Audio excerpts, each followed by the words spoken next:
بتوقيت موسكو. القطار هيوصل فيينا الساعة 8 مساء بتوقيت فيينا المحلي، يعني القطار هيقطع مسافة ورحلة طويلة بتزيد عن 1000 كيلو متر في أراضي بولندا وتشيكوسلوفاكيا.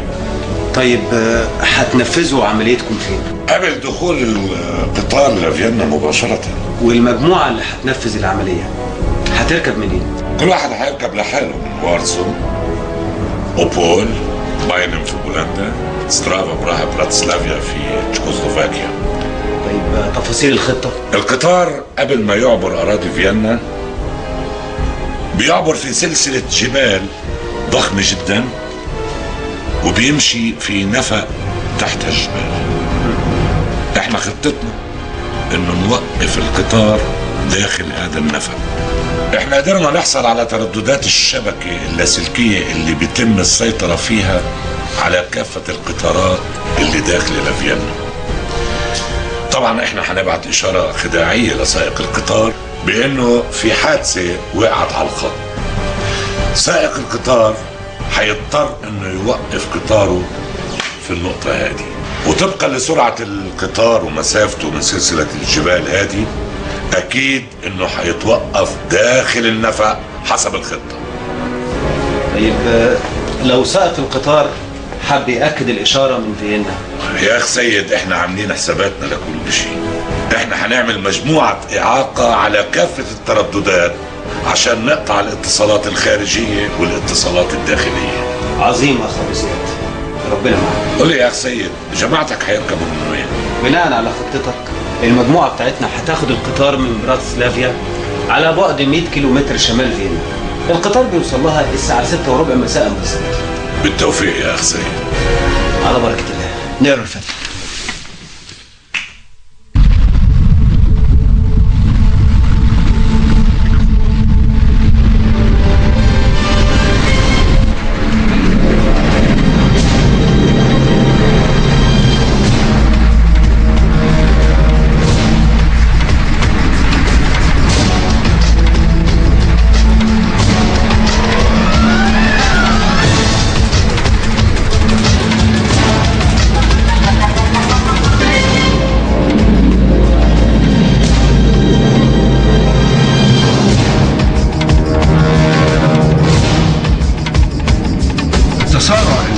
بيها إجراءات الاستعدادات داخل القوات المسلحة تخليني أقول إن الحرب على الأبواب.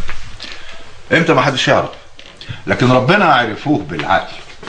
في استعدادات، في تحركات وحشود على جبهة القناة، في استكمال ترتيبات الحرب. يبقى لازم أقول إن في حرب. كل السياسة تتدخل وتأجل ميعاد المعركة ده مش موضوعنا. احنا قدامنا قرائن ثابتة مؤكدة بتقول ان في حرب. يبقى احنا هنرتب شغلنا على مسألة القرائن دي وبس. والمطلوب يا فندم تنشيط مصادر معلوماتنا على كل المستويات، الاهتمام بتأمين استعدادات القوات المسلحة، محاولة كشف اي عملية تجسس او اختراق من العدو. مهم كمان ان احنا نتابع المناخ العام الاسرائيلي، خصوصا الانشطة المتصلة بالحرب. الايام اللي جاية ايام صعبة قوي، محتاجة كل جهدنا ليل ونهار. هناك معلومات تؤكد وجود حشود عسكرية على الجبهتين المصرية والسورية، واعتقد ان الحشود على الجبهتين في توقيت واحد امر بالغ الخطورة، وخاصة اذا اعتبرنا ان تزامن وجود الحشود على الجبهتين لا يمكن يكون من قبيل المصادفة. وليه من الصعب يا دول؟ ليه ما تكونش مصادفة فعلا؟ لان المسألة خطيرة اكيد وراها دوافع، وصعب اننا نخضعها لمنطق الصدفة وننفي الدافع. انا لما بقول مصادفة ما بلغيش الدافع. الدافع للحشد موجود عند مصر وسوريا، لكن عند مصر حاجة وعند سوريا حاجة تانية خالص. واعتقد ان المخابرات العسكرية تشاركني الرأي ان اختلاف الدوافع او الدافع يلغي تماما فكرة التواطؤ، وان مفيش اتفاق للحشد بين مصر وسوريا، وبالتالي مفيش تزامن بالغ الخطورة زي ما بتقول المخابرات العسكرية. اسمح لي يا ادم ان اختلف مع فكر المساعد في تجزئة عملية الحشد المصري السوري ودوافعه. دي الحقيقة. الحشد المصري هدفه دعائي بحت، بيحاول الإيهام إن مصر مقبلة على حرب. وطبعا لا يخفى على المخابرات العسكرية إن الغرض من كده هو امتصاص غضب الرأي العام المصري اللي بيعبر كتير عن استيائه من حالة اللا حرب واللا سلم، وفي نفس الوقت دفع إسرائيل إلى إعلان حالة التعبئة العامة وتحمل تكاليف باهظة ملهاش أي داعي. والحشد السوري الرد على إسقاط إسرائيل ل9 طائرات ميج سورية فوق اللاذقية يوم 13 سبتمبر. وإيه شكل الرد ده؟ الموساد بيتوقع قيام سوريا بعملية محدودة في هضبة الجولان. إزاي يعني العملية المحدودة دي؟ عملية الغرض منها الانتقام لإسقاط الطائرات ورفع الروح المعنوية للقوات السورية المحبطة بعد الحادث. وأعتقد أن المخابرات العسكرية لو اقتنعت بالتحليل ده ممكن تقدم لنا تصور كامل للشكل اللي ممكن تكون عليه العملية المنتظرة في الجولان.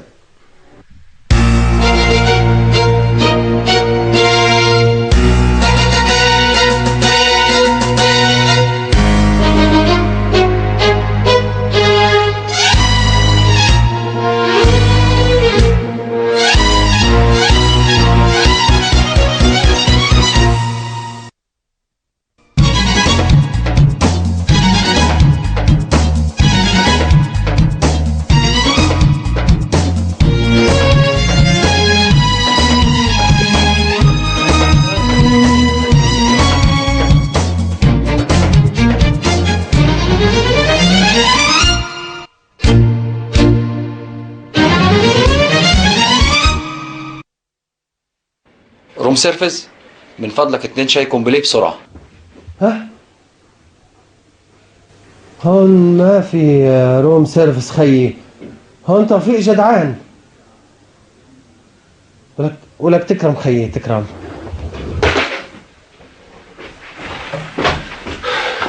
مديحة، مطلوب مننا نجهز فورا. ما نمتيش ولا ايه؟ يعني قلقانة؟ أكيد. عمر الشاي بقى ايه؟ توكلنا على الله.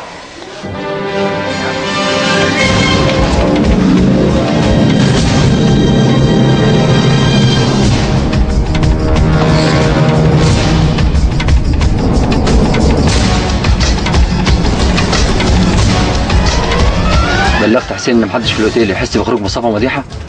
حسين يا فندم هيفضل في الاوضه بتاعت مصطفى ومديحه وهيطلب الاكل يطلع له ومش هيتحرك غير ان شاء الله لما العمليه تتم. ده كروك لعربيه المهاجرين رقم 7، مارتا وفلاديمير في الكرسي رقم 16 و17. افراد الحراسه متوزعين هنا وهنا وهنا. قدامنا 20 دقيقه ونوصل براتسلافيا. القطر هيوصل المحطة بعد وصولنا ب5 دقايق. واحد من رجالته هيقابلك في المحطة، هيديك تذكرتين العربية رقم 6 اللي جنب عربية المهاجرين. كلمة التعارف زهير محسن. الفدائيين هيبدأوا إجراءاتهم بعد نص ساعة من تحرك القطر من المحطة. بعد 40 دقيقة من تحرك القطر هتبدأ أنت ومدام مديحة في إجراءاتكم. في أي استفسار تاني؟ هو فلاديمير ومارتا بقى لهم 16 ساعة دلوقتي في القطر يا فندم، مش كده؟ أنا فاهم قصدك يا مصطفى. المعلومات دي هتوصلكم في الوقت المناسب وبطريقتنا. طب ممكن أسأل سؤال ولو إنه مش من اختصاصي؟ ممكن. مين اللي هيجيب لنا المعلومات دي؟ يعني مين اللي هيدخل جوه عربية المهاجرين ويعرف مين اللي قاعد مع فلاديمير ومين اللي اتسحبت عليها مارتا وشنطهم فين؟ ولو قلت لك ان في صحفيين ومراسلين وكالات انباء بيغطوا رحله اليهود دي هتفهمي الباقي؟ ايوه انا اسفه. الحقني يا صاوي، بنتك مديحه معصوفه الرقبه بطحت الواد. يا ملك بخت البنت الوحيده يان. انت لا يمكن تكوني بنت ابدا، انت اكيد كنت هتطلعي ولد.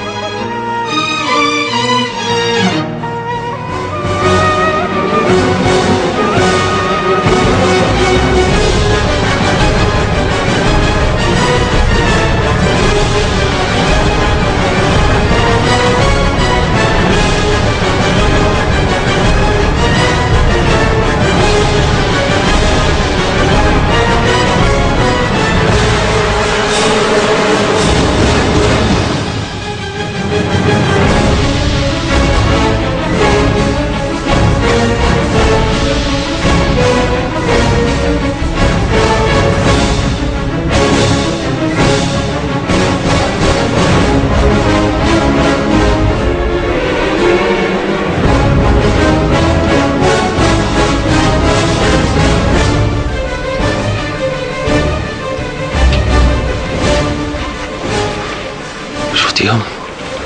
دول شبهنا بالظبط. قصدك احنا اللي شبههم؟ الراجل ده لو راح للمسامح ممكن تاخده بالحضن على انه انا. الست بتاعته نسخة منك. هي ماما ما راحتش موسكو ابدا. وبعدين معاك؟ ما راحتش خالص. ايه يا مصطفى؟ ادينا بنعمل اي حاجة تخرجنا من جو التوتر اللي اترمينا فيه ده يا مديحة.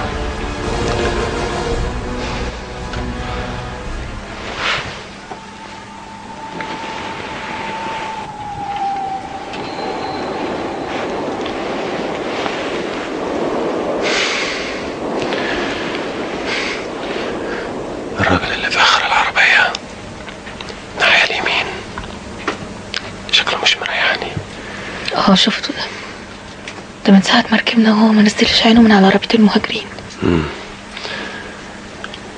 تفتكر انه من الحراسة؟ اكيد. بسيطة هنعرف. هتعمل ايه؟ هنمتحنه. ازاي؟ هنقوم نروح ناحية العربية بتاعتهم ونشوف هيجي ورانا ولا لا.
أصوات الإشارات المتبادلة بين القطارات والمركز الرئيسي للسيطرة على حركة القطارات. كده يبقى القطر على وشك دخول النفق، مش كده يا أخ زياد؟ تمام، بس المفروض هلا إنه الشباب يشتغلوا قبل ما القطار يدخل النفق.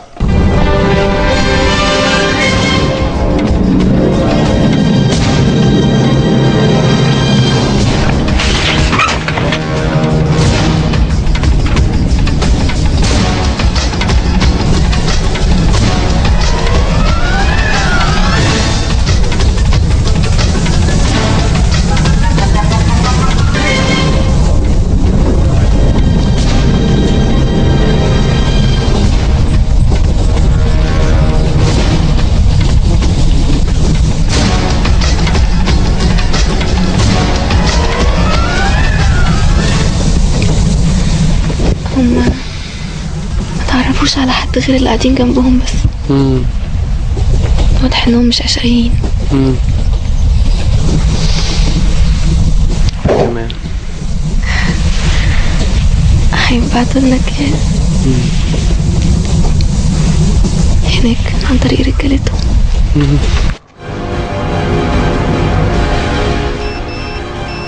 الشباب ابتدوا. اسمع، بيحذروا سائق القطار انه قدامه في حادث بعد النفق، هيك هيضطر يوقف في النفق. هذا هو المطلوب.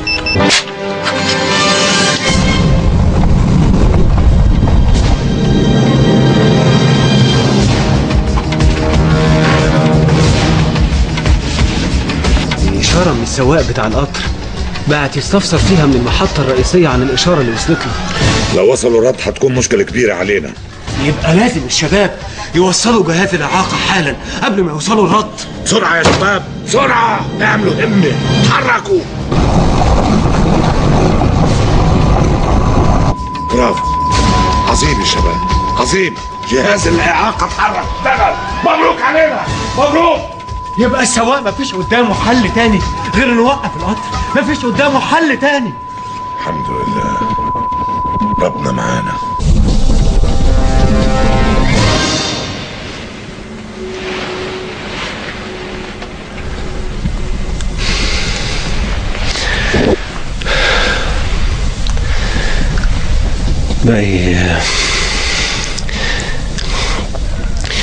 باقي دقيقتين على التنفيذ. جاهزين؟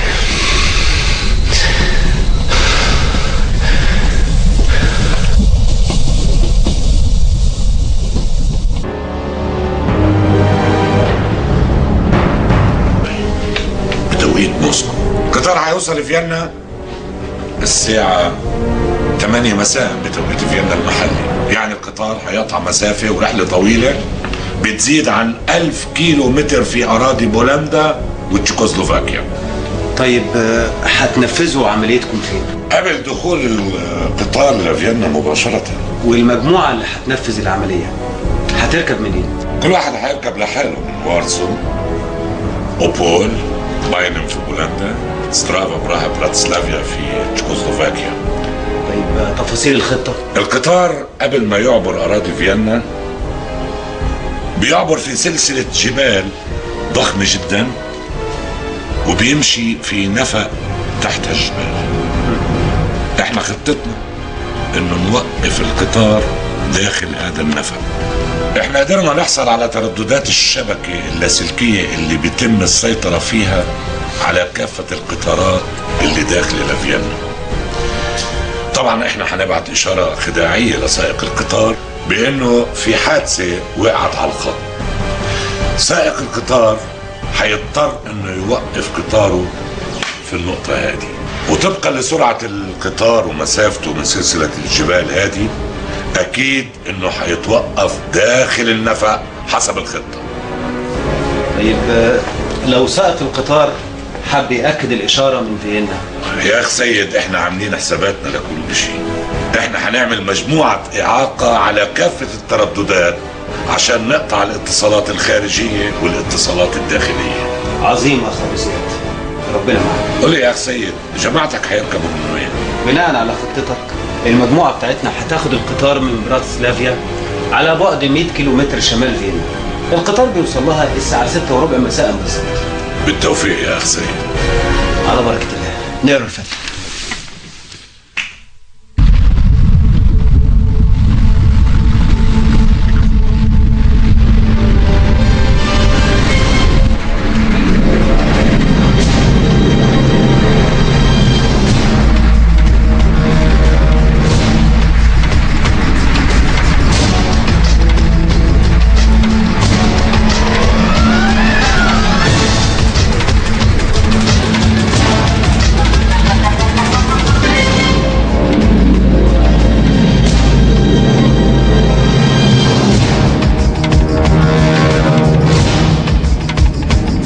التسارع اللي بتتم بيها اجراءات الاستعدادات داخل القوات المسلحه تخليني اقول ان الحرب على الابواب.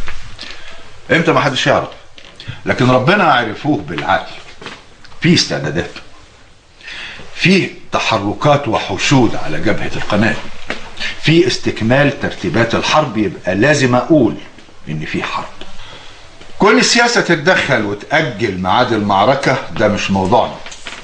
احنا قدامنا قرائن ثابته مؤكده بتقول ان في حرب. يبقى احنا هنرتب شغلنا على مساله القرائن دي وبس. والمطلوب يا فندم تنشيط مصادر معلوماتنا على كل المستويات، الاهتمام بتامين استعدادات القوات المسلحه، محاوله كشف اي عمليه تجسس او اختراق من العدو. مهم كمان ان احنا نتابع المناخ العام الاسرائيلي، خصوصا الانشطه المتصله بالحرب. الايام اللي جايه ايام صعبه قوي، محتاجه كل جهدنا ليل ونهار. هناك معلومات تؤكد وجود حشود عسكرية على الجبهتين المصرية والسورية، واعتقد ان الحشود على الجبهتين في توقيت واحد امر بالغ الخطورة، وخاصة اذا اعتبرنا ان تزامن وجود الحشود على الجبهتين لا يمكن يكون من قبيل المصادفة. وليه من الصعب يا دول؟ ليه ما تكونش مصادفة فعلا؟ لان المسألة خطيرة اكيد وراها دوافع، وصعب اننا نخضعها لمنطق الصدفة وننفي الدافع. انا لما بقول مصادفه ما بلغيش الدافع للحشد موجود عند مصر وسوريا، لكن عند مصر حاجه وعند سوريا حاجه تانية خالص. واعتقد ان المخابرات العسكريه تشاركني الراي ان اختلاف الدوافع او الدافع يلغي تماما فكره التواطؤ، وان مفيش اتفاق للحشد بين مصر وسوريا، وبالتالي مفيش تزامن بالغ الخطوره زي ما بتقول المخابرات العسكريه. اسمح لي يا ادم ان اختلف مع فكر الموساد في تجزئه عمليه الحشد المصري السوري ودوافعه. دي الحقيقه. الحشد المصري هدفه دعائي بحت، بيحاول الايهام ان مصر مقبله على حرب. وطبعا لا يخفى على المخابرات العسكريه ان الغرض من كده هو امتصاص غضب الراي العام المصري اللي بيعبر كتير عن استيائه من حاله اللا حرب واللا سلم، وفي نفس الوقت دفع اسرائيل الى اعلان حاله التعبئه العامه وتحمل تكاليف باهظه ملهاش اي داعي. والحشد السوري الرد على اسقاط اسرائيل ل9 طائرات ميج سوريه فوق اللاذقيه يوم 13 سبتمبر. وايه شكل الرد ده؟ الموساد بيتوقع قيام سوريا بعمليه محدوده في هضبه الجولان. ازاي يعني العمليه المحدوده دي؟ عمليه الغرض منها الانتقام لاسقاط الطائرات ورفع الروح المعنويه للقوات السوريه المحبطه بعد الحادث. واعتقد ان المخابرات العسكريه لو اقتنعت بالتحليل ده ممكن تقدم لنا تصور كامل للشكل اللي ممكن تكون عليه العمليه المنتظره في الجولان.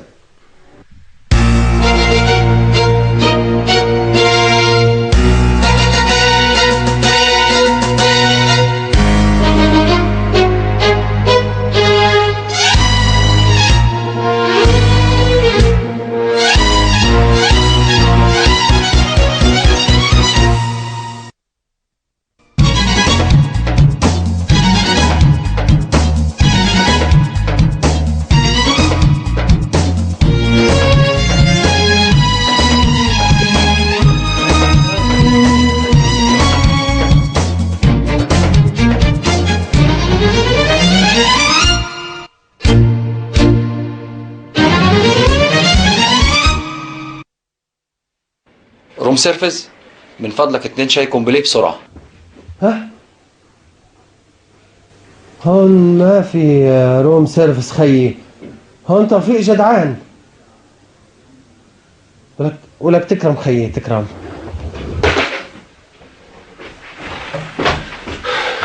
مديحة مطلوب مننا نجهز فورا.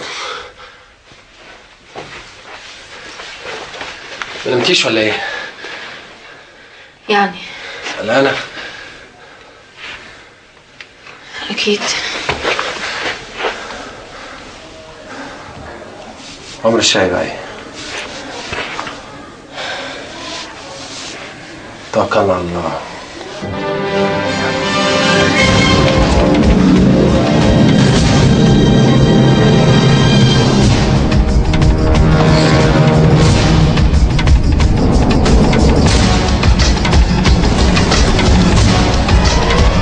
بلغت حسين ان محدش في الاوتيل يحس بخروج مصطفى ومديحه؟ حسين يا فندم هيفضل في الاوضه بتاعت مصطفى ومديحه وهيطلب الاكل يطلع له ومش هيتحرك غير ان شاء الله لما العمليه تتم. ده كروك لعربيه المهاجرين رقم 7 مارتا وفلاديمير في الكرسي رقم 16 و17. افراد الحراسه متوزعين هنا وهنا وهنا. قدامنا 20 دقيقه ونوصل براتسلافيا. القطر هيوصل المحطة بعد وصولنا ب5 دقايق. واحد من رجالتي هيقابلك في المحطة، هيديك تذكرتين العربية رقم 6 اللي جنب عربية المهاجرين. كلمة التعارف زهير محسن. الفدائيين هيبدأوا إجراءاتهم بعد نص ساعة من تحرك القطر من المحطة. بعد 40 دقيقة من تحرك القطر هتبدأ أنت ومدام مديحة في إجراءاتكم. في أي استفسار تاني؟ هو فلاديمير ومارتا بقى لهم 16 ساعة دلوقتي في القطر يا فندم، مش كده؟ أنا فاهم قصدك يا مصطفى. المعلومات دي هتوصلكم في الوقت المناسب وبطريقتنا. طب ممكن أسأل سؤال ولو إنه مش من اختصاصي؟ ممكن. مين اللي هيجيب لنا المعلومات دي؟ يعني مين اللي هيدخل جوه عربية المهاجرين ويعرف مين اللي قاعد مع فلاديمير ومين اللي اتسحبت عليها مارتا؟ وشنطهم فين؟ ولو قلت لك ان في صحفيين ومراسلين وكالات انباء بيغطوا رحله اليهود دي هتفهمي الباقي؟ ايوه انا اسفه. الحقني يا سراوي، بنتك مديحه مقصوفه الرقبه بطحت الواد. ياني يا ملك بختي البنت الوحيده يان. انت لا يمكن تكوني بنت ابدا، انت اكيد كنت هتطلعي ولد.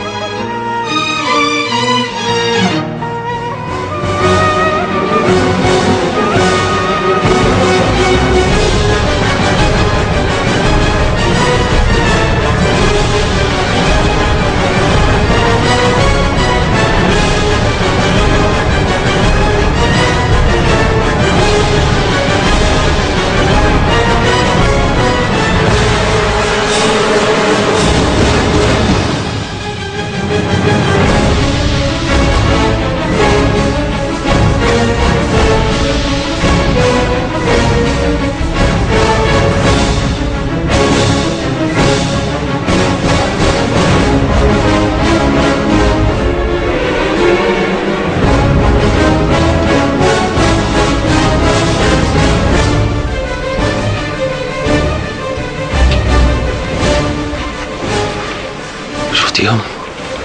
دول شبهنا بالظبط. قصدك احنا اللي شبههم؟ الراجل ده لو راح للمسامح ممكن تاخده بالحضن على انه انا. الست بتاعته نسخة منك. هي ماما ما راحتش موسكو ابدا. وبعدين معاك؟ ما راحتش خالص. ايه يا مصطفى؟ ادينا بنعمل اي حاجة تخرجنا من جو التوتر اللي اترمينا فيه ده يا مديحة.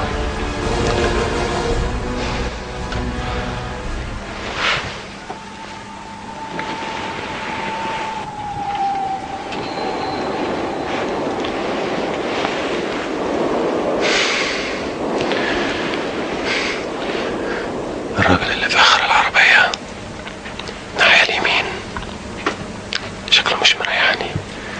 شفته ده من ساعة ما ركبنا وهو ما نزلش عينه من على عربية المهاجرين. تفتكر انه من الحراسة؟ اكيد. بسيطة هنعرف. هتعمل ايه؟ هنمتحنه. ازاي؟ هنقوم نروح ناحية العربية بتاعتهم ونشوف هيجي ورانا ولا لا.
أصوات الإشارات المتبادلة بين القطارات والمركز الرئيسي للسيطرة على حركة القطارات.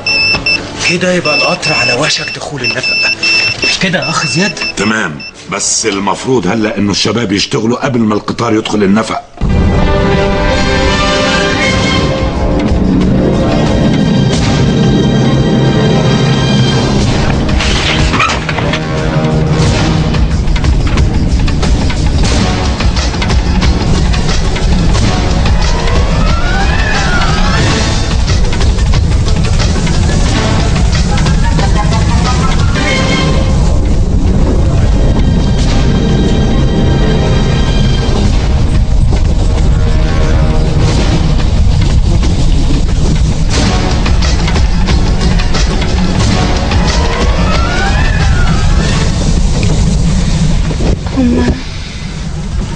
بيخافوش على حد غير اللي قاعدين جنبهم بس.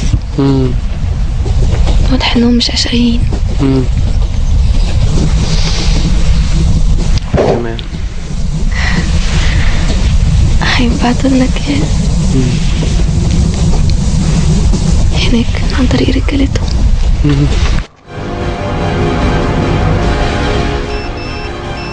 الشباب ابتدوا. اسمع، بيحذروا سائق القطار انه قدامه في حادث بعد النفق، هيك هيضطر يوقف في النفق. هذا هو المطلوب.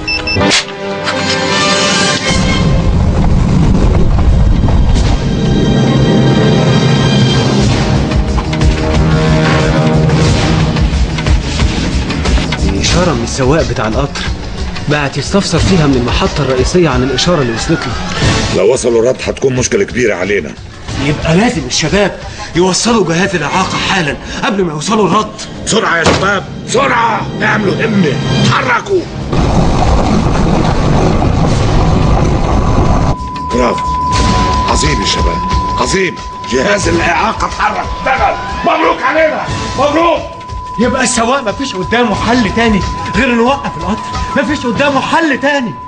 الحمد لله، ربنا معانا.